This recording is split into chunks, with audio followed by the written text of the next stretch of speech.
All right, welcome back to my YouTube channel. If you like this content, please like and subscribe. Today I want to talk to you about distractions. We all get them.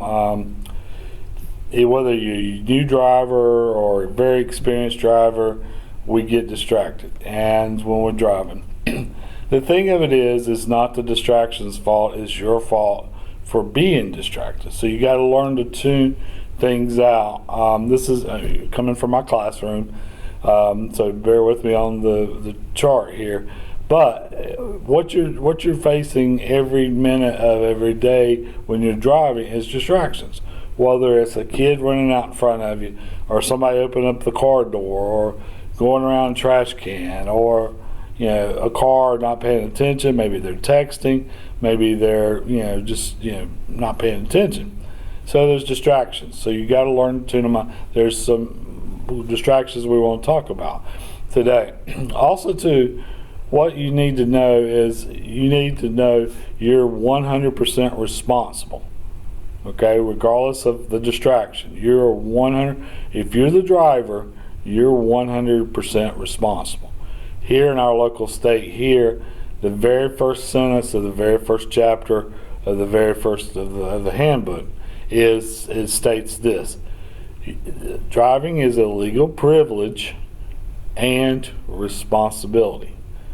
The legal privilege means a lot of times people feel like it's their birthright because were born in this state, or their dad is billionaire such and such, or mayor such and such, or whatever. It's a privilege. In other words, you could get your license pulled pretty quickly, and in our state, and I would imagine other states as well.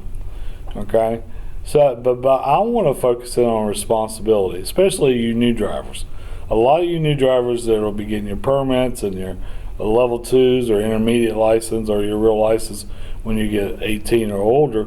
I want to focus in on the last two words, and responsibility. You are 100% responsible. Whether you get distracted from a passenger, or a dog running out in front of you, or sunlight, or just anything can distract you. And like I said earlier, it could happen to the best of us, the ones that who have years and years and decades of driving. It could easily be, we could easily be distracted. Okay, you younger drivers, you new drivers, it's more prevalent as you learn to not be distracted. One quick thing with it in passengers and things like that, here in our local area, you can only have one passenger until you get to be 18, and it's under 21.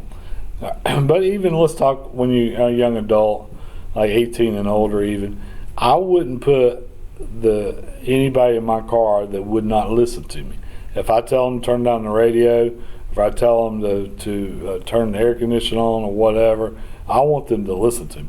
If I'm crossing railroad tracks, okay, or something of that nature, I want them to be quiet, okay, so I can focus in on crossing the railroad tracks. And if they don't listen to me, I don't need them in my car. Point blank. I know some peer pressure comes in play, things like that, and I certainly understand that, but it's like this. If something happens, if you tell your friend to turn down the radio as you're crossing the railroad tracks, and something happens, okay, it's your fault. It's not your friend's fault. It's not the radio's fault. It is your fault.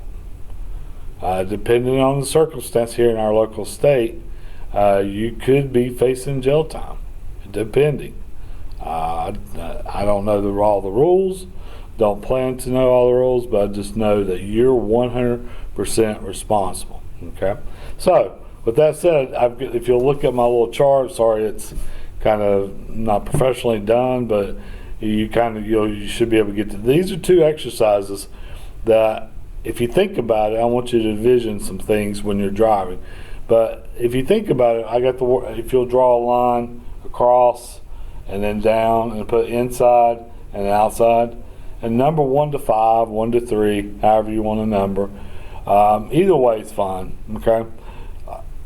Think of any in-car distractions, okay, that you may face. Okay. If you've driven like last night or the previous days or what, think back of your time driving. Maybe you can think of some distractions that you had to encounter, and put them down on your board. Okay, 1 to 5, 1 to 3. Some of the ones I can think of would be passengers. Eating in the car would be a distraction. Obviously, cell phones or any electronic devices like GPS or Bluetooth or anything like that. So think of 5 car. Another thing, rattle in your engine. Yes, sometimes that drives me crazy. If I get a rattle, some type of rattle, it could be just something simple, very very simple, but in the back of my mind I know it. So cell phones, put them on do not disturb, turn them off. If you have to have them on, even the little notification lights, like for app updating or a text message or an email, you're getting an email and a little light pops up and just kind of blinks until you answer it. To me, that's annoying. That's a distraction. It can be that simple.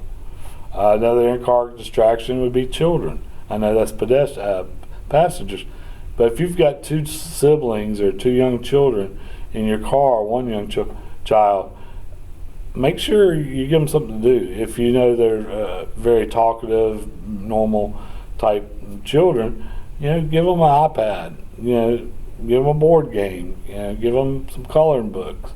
Give them something to read. Maybe they like reading or something like that. Give them something to do to preoccupy themselves so that you can focus in on driving. Okay, so it's not really hard to think like that. Just be prepared. If you've got a planning a trip, make sure the children's got a lot of stuff to do. Okay, so just think of 5 distractions. Okay, that could be in-car distractions. Okay, then go over and look at the outside the car. What outside the car could be? Pedestrians. Okay. Potholes, road conditions, weather conditions. Is it sunny? Is it snowing? Is it raining? Billboards. Some of you bigger cities have larger billboards, neon lights, try to grab your attention from the road, actually, which I think is counterproductive.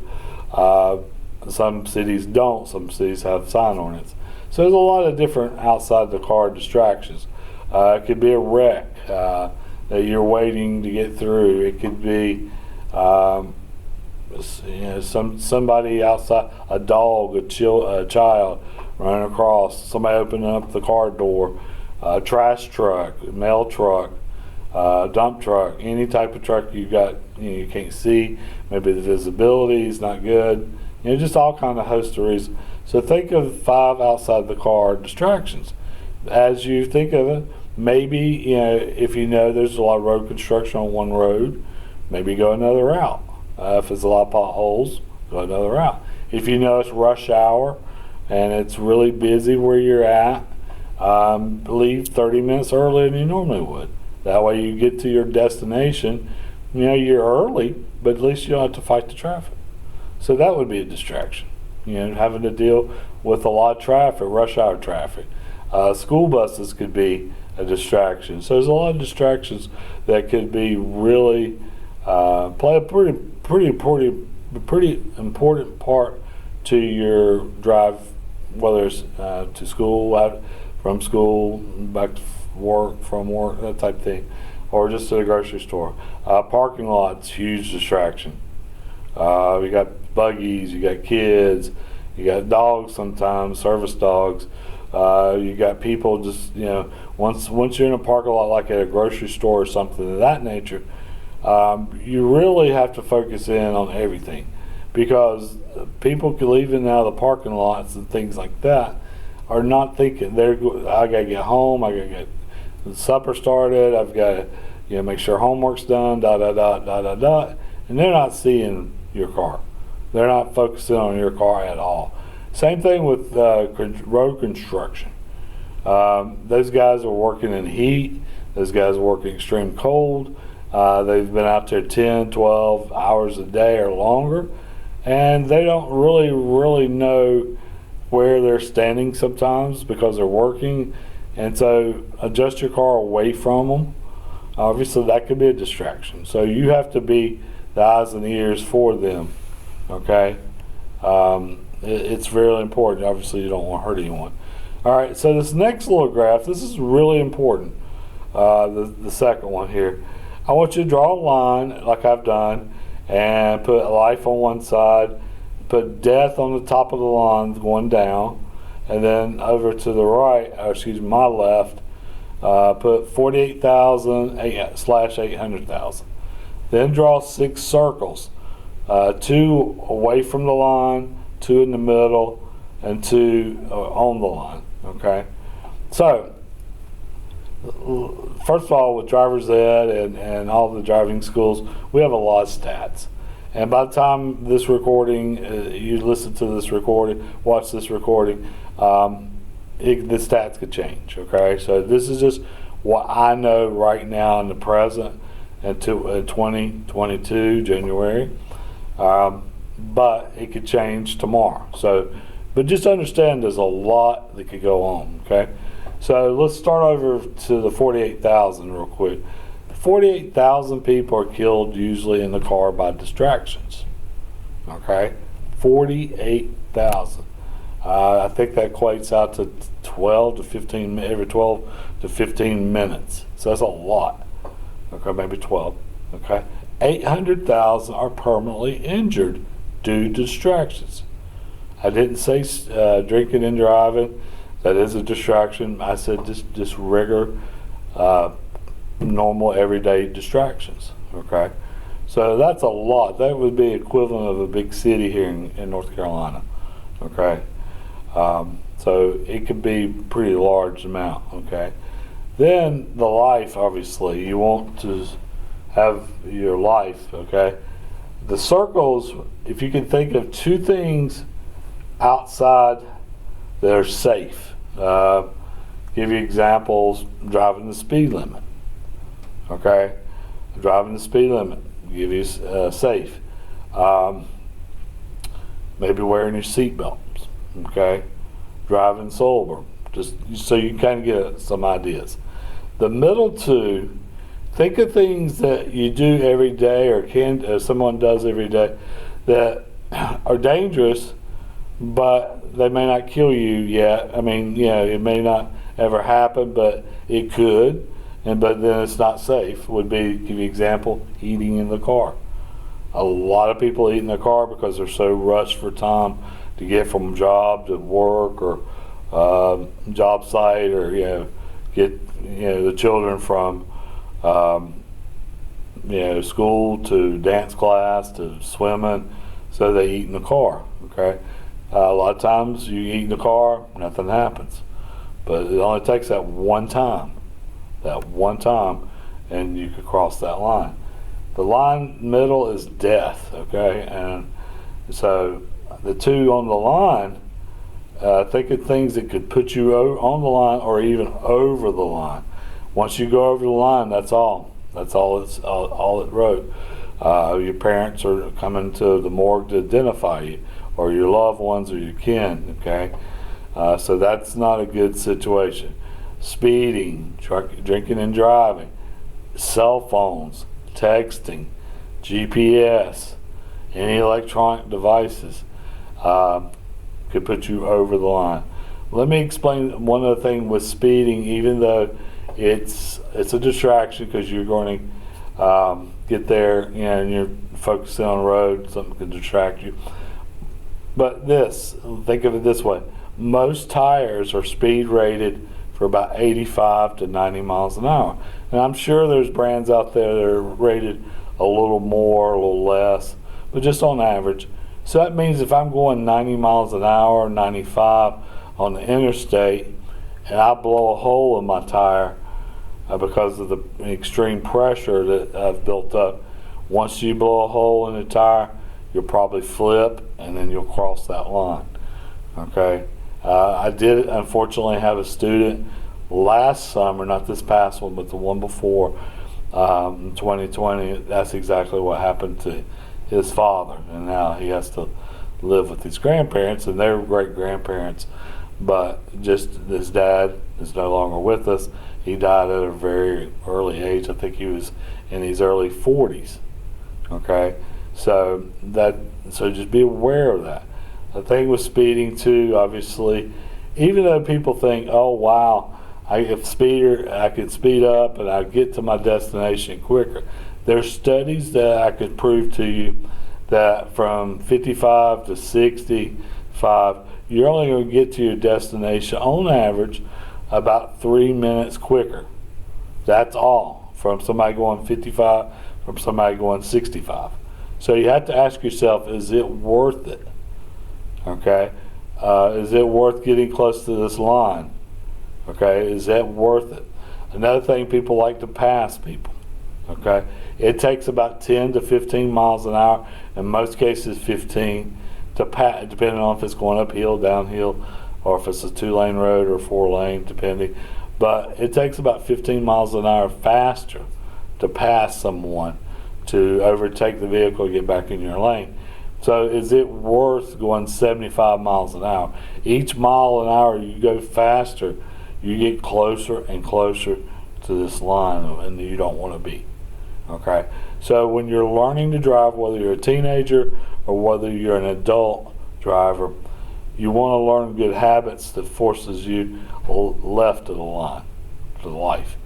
Driving the speed limit, turning off your cell phone, seatbelt use, driving sober. One thing with soberness and stuff like that, you can get charged with over-the-counter medication. You can get charged with illegal drugs, obviously, but you also can get charged with over-the-counter and prescription.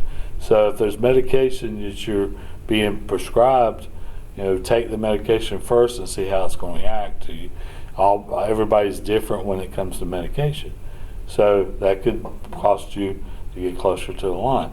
If you take a medication like Tylenol or some type of Advil or something like that, then you're probably okay, and you're probably on the left-hand side. But take the medication first. If you don't know the medication, search it online. See the side effects. See the effects that it'll take hold, and that way you'll be closer to the lifeline versus closer to the death. So if you've liked this information, just remember, especially the second chart, if you like this information, like the channel, and I'll give you more and more details later. But like I said earlier, envision this chart. So if you're in the car and you get you want to do things, like I said earlier, you want to do things that will put you away from the line. So if you get acclimated away, so when things happen and you feel uncomfortable, feel uneasy, then get away from the line. Thank you so much, and have a great day.